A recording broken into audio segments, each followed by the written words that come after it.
Hey everyone, welcome back to Learner's World. Today's video is going to be over biopsychology and neuroscience. I will have a Quizlet and a fill-in-the-blank note sheet linked in the description box below if you want to check those out. So without further ado, let's get started. Starting off with biopsychology, otherwise known as biological psychology. So why should we care about biology? Humans are biological organisms. To understand behavior, you need to also understand a little bit of biology and neuroscience.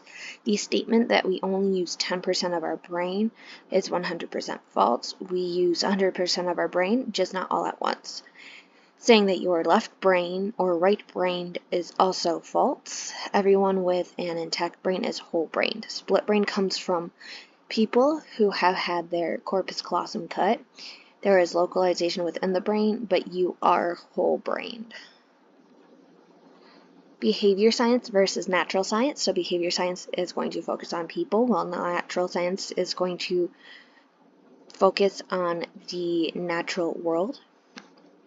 Neuroscience. So an important point to take away would be that neuroscience takes the monism approach. Consciousness is inseparable from the physical brain. Mental activity is brain activity. Neuroscience is the scientific study of the brain and nervous system. Phineas Gage, in the mid-1800s at the age of 25, Phineas Gage had 13 pounds of metal explode in his face.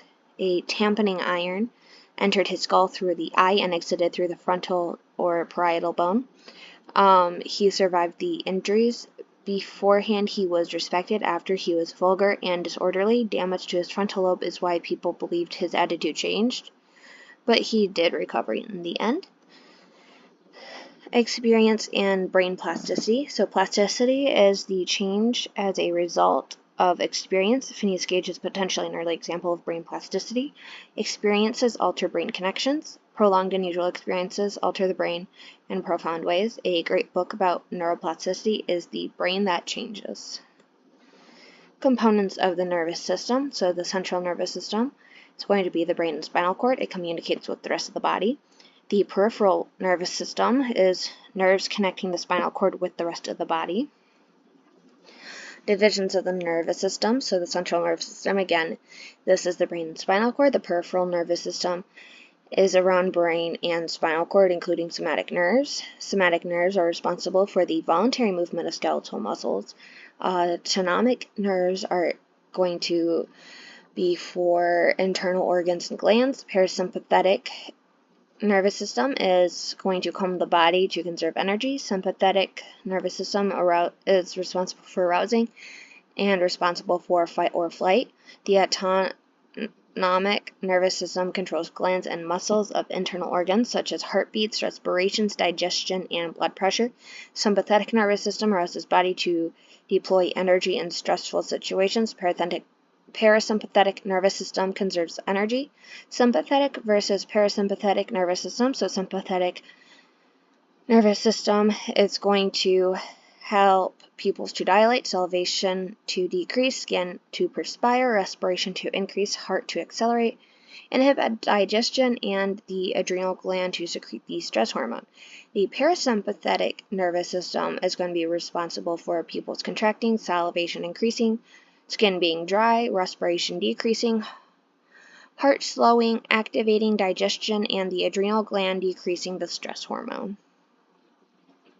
Emotions and the autonomic nervous system. So emotion is a complex psychological state that involves the autonomic nervous system being triggered by physiological arousal, outward behavioral expression of the emotion, and cognitive appraisal of the situation to determine the specific emotion and its intensity. The James Lange theory, the autonomic nervous system physiological arousal is a response to a stimulus, such as a physiological response is subsequently interpreted as the emotion. Parts of the brain. The cerebral cortex. There are three main divisions of the vertebrate brain. The hindbrain, which is going to be around the pons and cerebellum. The midbrain, which is above the pons, and the forebrain, which is going to be the parietal lobe area. Hemispheres control sensation and movement on opposite sides of the brain. The cerebral cortex is the outermost part of the brain. It is responsible for analyzing, sensory processing, and higher brain function. The corpus callosum is a set of axons that connect the left and right hemispheres of the cerebral cortex. If the corpus callosum is damaged, the two hemispheres cannot share information with each other. The cerebellum is involved in the coordination of our movements, our sense of balance, and our motor and procedural learning. For example, learning to ride a bike. Cerebellum translates to little brain. Cerebellum is directly impaired by alcohol. Subcortical areas, or the brainstem, the medulla oblongata, links the spinal cord to the brain, regulates heartbeat, blood pressure, digestion, and swallowing. The pons influences sleeping, manages pain signals. The midbrain structures are going to be the thalamus, which which is the relay station for incoming sensory information except for smell. The basal ganglia is the initiation and execution of physical movement. It surrounds the thalamus. When it's impaired, a person will have trouble starting movement. The limbic system plays a vital role in survival, memory, and emotions. Limbus means border, so the major parts are going to be the hypothalamus, hippocampus, and amygdala. The hypothalamus is known for the 4 F's: feeding, fleeing, fighting, and mating, involved in regulating 3 basic drives, directs the endocrine glandular system, maintaining the body's internal environment or homeostasis. The pituitary gland is in charge of the endocrine glandular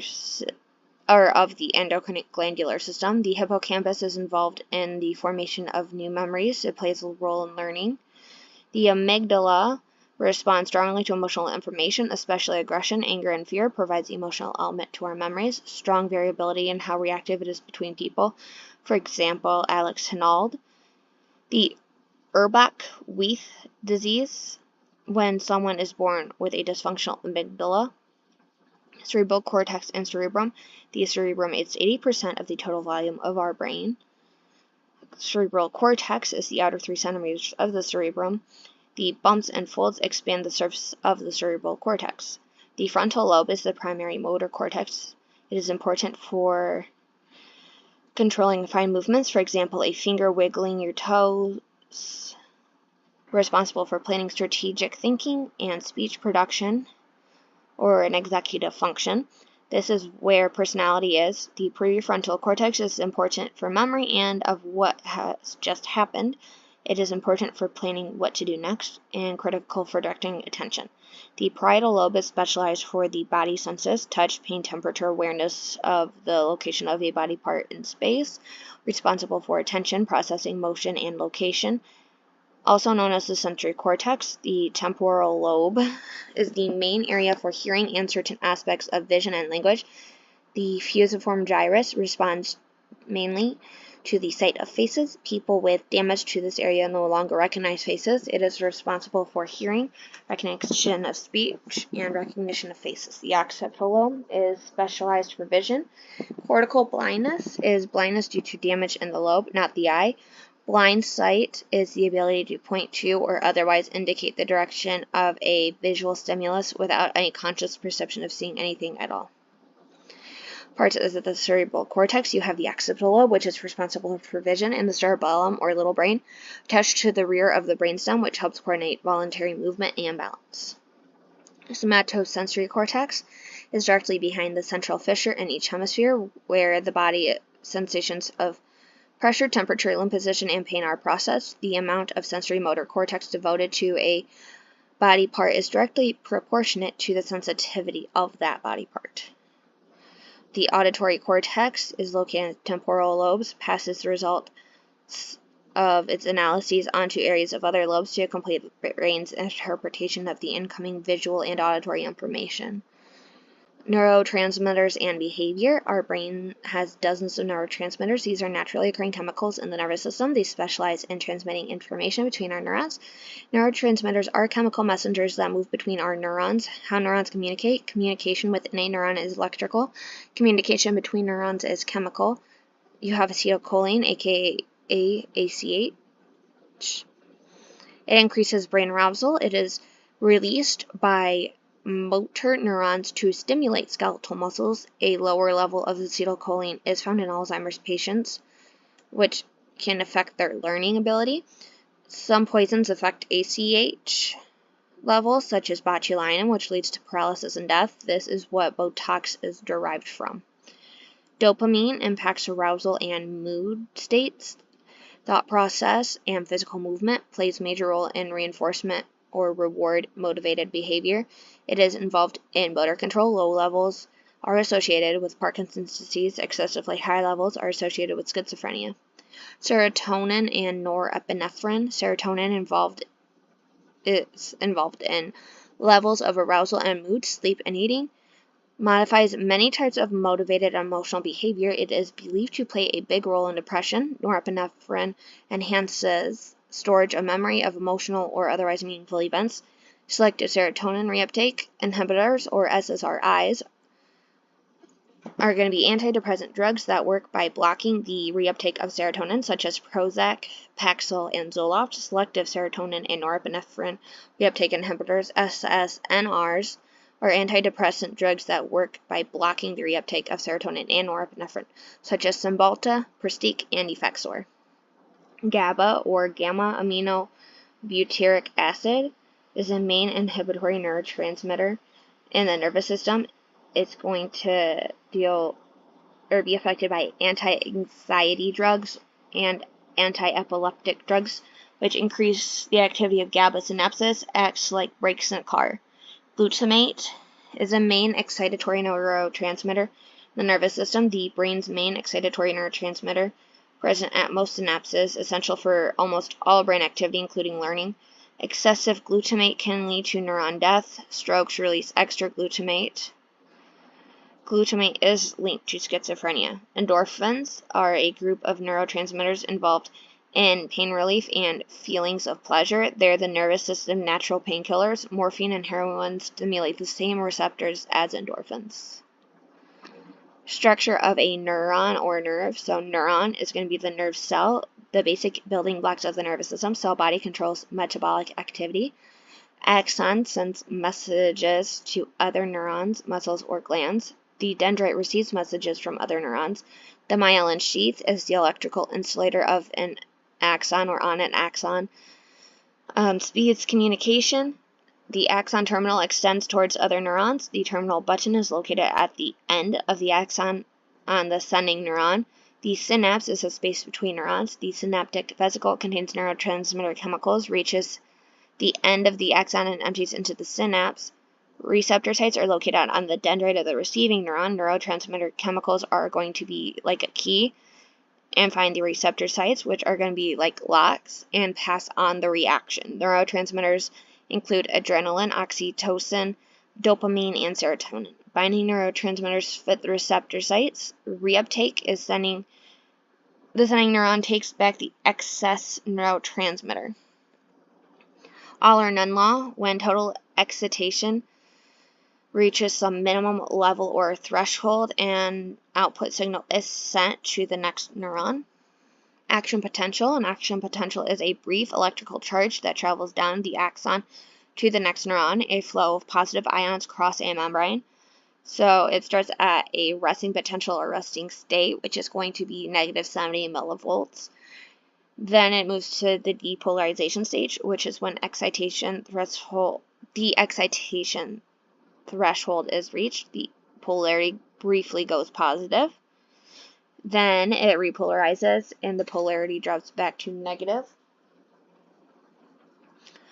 The hyperpolarization is a refractory period when neurons cannot fire again yet, and then it's back to the resting state of negative 70 millivolts. When something hurts, the nerves don't fire harder. It's actually the fact that you have more nerves firing. The medical connection, so stimulants are going to be agonists or agonize them. So it's going to be a fake neurochemical that fits receptors well. They mimic the effect of a neurotransmitter. For example, nicotine acts like dopamine. Caffeine is an agonist, and drugs like cocaine are agonists. Painkillers are going to be antagonists that fit receptors but not well. They block the effect of neurotransmitters. So, for example, acetaminophen or ibuprofen. And then you have antidepressants neurons, which are reuptake inhibitors, which prevents reuptake, meaning the neurotransmitter stays in the synapse longer. So Prozac or Zoloft would be an example of that. The nervous system, so you have 3 types of neurons. You have sensory neurons, which carry information from the sense receptors in tongues, fingers, ears, nose, eyes, etc. to the central nervous system. Motor neurons, which carries output commands from the central nervous system to muscles and glands, and interneurons, which are central nervous system neurons that intervene between sensory input and motor output. Neurons in the motor cortex deal with fine motor control. The somatosensory cortex gets stimuli from neurons in the more sensitive areas, such as the fingertips. Brain structure. So you have phantom limb pain. So this is something amputees often feel, sensations in limbs that are missing.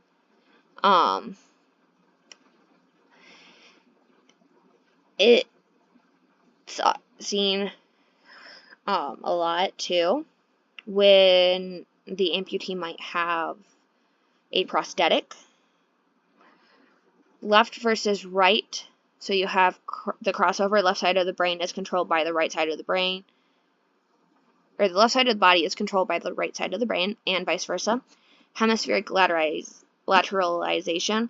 The left side of the brain controls speech and language. The right side of the brain controls facial recognition, even though functions are lateralized. And most people, the 2 hemispheres always communicate via the corpus callosum.